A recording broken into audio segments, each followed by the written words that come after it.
حضرت علی رضی اللہ تعالیٰ عنہ فرماتے ہیں جب اذان کی آواز سنی جائے تو زبان بند کر دی جائے اور دل سے اللہ کو یاد کیا جائے، کیونکہ یہی وقت ہے جب انسان اللہ کے قریب ترین ہوتا ہے۔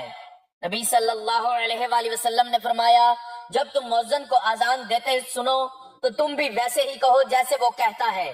ایک اور حدیث میں فرمایا جو شخص اذان کا جواب دیتا ہے اس کے لیے جنت واجب ہو جاتی ہے۔ غور کریں کہ اذان کا جواب دینا کوئی عام عمل نہیں بلکہ جنت کا دروازہ کھلوانے والا عمل ہے، لیکن ہم میں سے کتنے لوگ ہیں جو یہ نعمت حاصل کرتے ہیں؟ نبی صلی اللہ علیہ وآلہ وسلم نے فرمایا جو شخص اذان کا صحیح جواب دے پھر مجھ پر درود پڑھے پھر اذان کے بعد کی دعا پڑھے تو اس کے لیے میری شفاعت واجب ہو جاتی ہے۔ اگر ہم جان لیں کہ اذان کا جواب دینے والوں کو کیا کچھ عطا ہوتا ہے تو کبھی بھی اس آواز کو معمولی نہ سمجھیں۔ حدیث میں آتا ہے جو شخص اذان کا جواب دے اللہ اس کے لیے جنت میں ایک محل تیار کرتا ہے، اور جو شخص اذان کے وقت دعا کرتا ہے اس کی دعا قبول ہوتی ہے۔ ایک اور بات بھی یاد رکھیں، نبی کریم صلی اللہ علیہ وآلہ وسلم نے فرمایا کہ اذان اور اقامت کے درمیان جو دعا مانگی جاتی ہے وہ رد نہیں کی جاتی، لیکن شرط یہی ہے کہ اذان کا احترام کیا جائے، خاموشی سے سنا جائے، جواب دیا جائے اور پھر دل سے دعا مانگی جائے۔ آج ہم اذان کے وقت باتوں میں لگے رہتے ہیں تو کبھی ہنسی مذاق میں لگے ہوتے ہیں، اور شیطان ہمیں یہی سکھاتا ہے کہ ابھی بھی وقت ہے، ابھی نماز میں دیر ہے، لیکن حقیقت یہ ہے کہ یہی چند لمحے ہماری قسمت کے دروازے کھول سکتے ہیں۔ جو اذان کا جواب دیتا ہے اس کے رزق میں برکت ڈال دی جاتی ہے، اس کے نصیب میں خیر لکھ دی جاتی ہے، اس کے چہرے پر نور آ جاتا ہے اور اللہ اسے اپنا مقرب بندہ بنا لیتا ہے۔ ناظرین محترم، اب ہم جانتے ہیں کہ وہ بابرکت تسبیح کون سی ہے کہ جو اذان کے وقت پڑھنے سے اللہ کریم خوش ہو کر انسان کے نصیب میں رزق اور دولت لکھ دیتا ہے، اس کے نصیب میں خوشیاں لکھ دیتا ہے، اس کی پریشانی کو ختم کر دیتا ہے اور اسے روحانیت کی بلندی پر پہنچا دیتا ہے۔ ان کاموں کو اپناتے ہوئے انسان نہ صرف اللہ کے قریب ہو جاتا ہے بلکہ اس کی دنیاوی زندگی میں بھی سکون، برکت اور آسانیاں داخل ہو جاتی ہیں۔ میرے عزیزو، سب سے پہلے ہمیں اذان کے وقت کے آداب کو سمجھنا ہوگا تاکہ ہم جان سکیں ان کاموں کو کرنے کا اصل فائدہ کیا ہے۔ اذان کے وقت انسان پر لازم ہے کہ وہ تمام دنیاوی مشغولیات کو چھوڑ دے، بات چیت بند کر دے، موبائل رکھ دے، دل کو اللہ کی طرف جھکا دے اور مؤذن کی آواز کو غور سے سنے۔ نبی صلی اللہ علیہ وآلہ وسلم نے فرمایا جب تم اذان سنو تو مؤذن کے الفاظ کے ساتھ ساتھ تم بھی وہی الفاظ کہو۔ اسی طرح آپ صلی اللہ علیہ وآلہ وسلم نے فرمایا اذان اقامت کے درمیان مانگی جانے والی دعا رد نہیں کی جاتی۔ تو جو شخص اذان کے وقت خاموشی اختیار کرتا ہے اس کا دل اللہ کی طرف مائل ہوتا ہے، اور یہی وہ لمحہ ہوتا ہے جب اللہ کی خاص توجہ بندے کی طرف ہوتی ہے۔ اب ہم بات کرتے ہیں ان کاموں کی جو ہر مسلمان کے لیے ضروری ہیں اور جو اذان کے فوراً بعد ادا کیے جائیں تو اللہ تعالیٰ دنیا اور آخرت کی کامیابیوں کے دروازے کھول دیتا ہے۔ پہلا عمل اذان کا جواب دینا۔ سب سے پہلا کام جو اذان کے وقت ہمیں لازمی طور پر کرنا چاہیے وہ ہے اذان کا جواب دینا۔ ناظرین، یہ عمل چھوٹا لگتا ہے لیکن اس کے اندر اللہ کی محبت ہے۔ جب بندہ مؤذن کے الفاظ کو دہراتا ہے تو گویا وہ دل سے اللہ کی کبریائی کا اعلان کر رہا ہوتا ہے۔ اس عمل کے دنیاوی فائدے یہ ہیں کہ جو شخص اذان کا جواب دیتا ہے اس کے دل میں نور داخل ہو جاتا ہے، اس کے زبان سے نکلے ہوئے الفاظ اللہ کے ہاں محفوظ ہو جاتے ہیں، فرشتے اس کے لیے دعائیں کرتے ہیں، اس کے رزق میں اضافہ ہوتا ہے اور اللہ اس کی نیتوں میں اخلاص ڈال دیتا ہے، اور وہ کام جو اس کے لیے مشکل ہو وہ آسان ہونے لگتے ہیں۔ اور آخرت کے فائدے یہ ہیں کہ حدیث کے مطابق جو اذان کا جواب دیتا ہے اس کے لیے جنت واجب ہو جاتی ہے۔ دوسرا عمل اذان کے بعد درود شریف پڑھنا۔ دوسرا بابرکت عمل جو اذان کے فوراً بعد کیا جانا چاہیے وہ ہے نبی صلی اللہ علیہ وآلہ وسلم پر درود شریف پڑھنا۔ نبی صلی اللہ علیہ وآلہ وسلم نے فرمایا جو شخص اذان کا جواب دے اور پھر مجھ پر درود بھیجے اللہ اس کے لیے 10 رحمتیں نازل فرماتا ہے اور اس کے 10 درجات بلند کرتا ہے اور اس کے 10 گناہ معاف کر دیتا ہے۔ اذان کے بعد درود شریف پڑھنا صرف ایک زبان کا عمل نہیں بلکہ دل کی عقیدت کا مظہر ہے۔ یہ عمل اللہ کی رحمت کو دعوت دیتا ہے، اور جب بندہ اذان کے بعد درود شریف پڑھتا ہے تو اس کے دل پر نرمی آتی ہے اور اس کی دعائیں قبول ہونے لگتی ہیں اور اس پر نبی صلی اللہ علیہ وآلہ وسلم کی شفاعت واجب ہو جاتی ہے۔ اور آخرت کا فائدہ یہ ہے کہ نبی پاک صلی اللہ علیہ وآلہ وسلم خود اس بندے کے لیے شفاعت فرمائیں گے اور اللہ کے ہاں اس کے گناہوں کی معافی کا سبب بنے گا۔ صحابہ کرام کی زندگیاں اس بات کا عملی ثبوت تھی۔ حضرت انس رضی اللہ تعالیٰ عنہ فرماتے ہیں ہم نبی صلی اللہ علیہ وآلہ وسلم کی محبت میں اذان کے بعد فوراً درود پڑھتے تھے اور پھر آپ کے لیے دعا کرتے تھے کہ اللہ آپ کو وہ مقام محمود عطا فرمائے جس کا آپ سے وعدہ کیا گیا ہے۔ اگر ہم چاہتے ہیں کہ نبی صلی اللہ علیہ وآلہ وسلم ہماری سفارش فرمائیں، ہمارے گناہوں کی معافی ہو اور اللہ ہمیں اپنی خاص رحمت سے نوازے، تو اذان کے بعد درود شریف پڑھنا ہماری عادت بننی چاہیے۔ ثواب کے طور پر ایک مرتبہ میرے ساتھ بھی درود پاک پڑھ لیں۔ اللہم صلی علی محمد وعلی آل محمد کما صلیت علی ابراہیم وعلی آل ابراہیم انک حمید مجید۔ اللہم بارک علی محمد وعلی آل محمد کما بارکت علی ابراہیم وعلی آل ابراہیم انک حمید مجید۔ تیسرا عمل اذان کے بعد کی مسنون دعا پڑھنا۔ اذان مکمل ہونے کے بعد ایک ایسی دعا نبی کریم صلی اللہ علیہ وآلہ وسلم نے سکھائی ہے جس کے بارے میں فرمایا، جب تم مؤذن کو سنو جیسا وہ کہتا ہے ویسا ہی کہو، پھر مجھ پر درود پڑھو، پھر اللہ سے میرے لیے وسیلہ مانگو، کیونکہ جو میرے لیے وسیلہ مانگے گا اس کے لیے میری شفاعت واجب ہو جائے گی۔ اللہم رب هذه الدعوة التامة والصلاة القائمة آت محمدا الوسیلة والفضیلة والدرجة الرفیعة وابعثه مقاما محمودا الذي وعدته وارزقنا شفاعته يوم القیامة انک لا تخلف المیعاد۔ ترجمہ: اے اللہ، اس کامل پکار یعنی اذان اور قائم ہونے والی نماز کے رب محمد صلی اللہ علیہ وآلہ وسلم کو وسیلہ اور فضیلت عطا فرما اور بلند درجہ عطا فرما، اور انہیں وہ مقام محمود عطا فرما جس کا تو نے وعدہ فرمایا ہے، اور قیامت کے دن ہمیں ان کی شفاعت نصیب فرما۔ بے شک تو وعدہ خلافی نہیں کرتا۔ یہ دعا صرف شفاعت کا ذریعہ نہیں بلکہ بندے کے لیے آخرت کا سب سے بڑا انعام ہے۔ ایسے شخص کو نبی کریم صلی اللہ علیہ وآلہ وسلم خود قیامت کے دن اپنی شفاعت عطا فرمائیں گے۔ اور میرے عزیزو، جس کو نبی کی شفاعت نصیب ہو جائے اس کا نصیب دنیا میں بھی سنورتا ہے اور آخرت میں بھی۔ چوتھا عمل اذان کے بعد اس خاص تسبیح کو پڑھنے کا عمل ہے جس کے پڑھنے سے اللہ تعالیٰ بہت خوش ہوتا ہے، اس کے دل کی مراد پوری کرتا ہے اور انسان کو ہر وہ چیز عطا کرتا ہے جس کی وہ خواہش کرتا ہے۔ تو چوتھے نمبر پر آپ نے یہ تسبیح پڑھنی ہے۔ جب اذان ہو تو اذان کے فوراً بعد دل کی گہرائی سے آپ نے اللہ کے یہ تین نام، یہ تین اسم اعظم پڑھنے ہیں۔ ان ناموں کی ایک تسبیح پڑھنی ہے۔ اول آخر 3 بار درود شریف لازمی پڑھیں، پھر اپنی حاجت مانگیں۔ یہ اللہ کے وہ 3 مبارک نام ہیں جو اس کے سب سے محبوب نام ہیں۔ یا اللہ یعنی اے وہ ذات جو ہر چیز کا خالق ہے، جس کے سوا کوئی معبود نہیں۔ یا رحمان یعنی وہ جو اپنی رحمت سے ہر مخلوق کو نوازتا ہے، چاہے مومن ہو یا کافر۔ یا رحیم یعنی وہ جو اپنے خاص بندوں پر خاص رحم فرماتا ہے۔ جب بندہ یہ 3 نام دل سے پکارتا ہے، اذان کے وقت اللہ کی رحمت جوش میں آ جاتی ہے، آسمان کے دروازے کھل جاتے ہیں اور دعا رد نہیں کی جاتی۔ جبکہ اذان کے وقت ویسے بھی آسمان کے دروازے کھلے ہوتے ہیں، دعاؤں کی قبولیت کا وقت ہوتا ہے کہ دل سے یقین کے ساتھ، عاجزی کے ساتھ پڑھیں۔ آپ کی حاجت، اپنا مقصد جو بھی ہے اس کو ذہن میں تصور میں رکھ کر پڑھیں۔ انشاءاللہ جس یقین سے آپ مانگیں گے اللہ اسی وقت آپ کی دعا قبول فرما دے گا انشاءاللہ۔ حضرت انس رضی اللہ تعالیٰ عنہ سے روایت ہے، رسول اللہ صلی اللہ علیہ وآلہ وسلم نے فرمایا، اذان اور اقامت کے درمیان کی جانے والی دعا رد نہیں کی جاتی، بس اس وقت دعا کیا کرو۔ یہ وقت ایسا ہوتا ہے آسمانوں کے دروازے کھول دیے جاتے ہیں، رحمتیں نازل ہوتی ہیں، اور جو بندہ اس وقت مانگتا ہے اللہ پاک اسے عطا فرماتا ہے، چاہے وہ رزق مانگے، اولاد کی بھلائی، دنیا کی آسانی یا دل کا سکون۔ اللہ کی رحمت اس کے قریب ہوتی ہے۔ یہی وہ لمحہ ہے جب دل سے مانگی گئی تقدیروں کو بدل سکتی ہے۔ اگر کوئی چاہتا ہے کہ اس کی زندگی میں برکت ہو، قرض اترے، گھر میں سکون ہو، رزق کشادہ ہو یا دل کا دکھ درد کم ہو جائے، تو اذان کے فوراً بعد یہ مانگنے کا سنہری موقع ہے۔ تو میرے عزیزو، دیکھو کیسا عظیم نظام ہے۔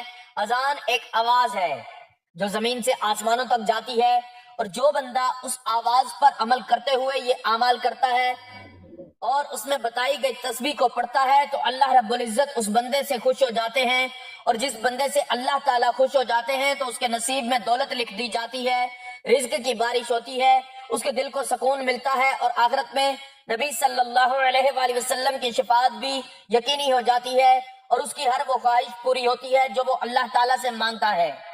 تو آئیے اب جانتے ہیں وہ آخری عظیم عمل جس پر اگر بندہ کار بند ہو جائے تو وہ اللہ کے خاص بندوں میں شمار ہوتا ہے۔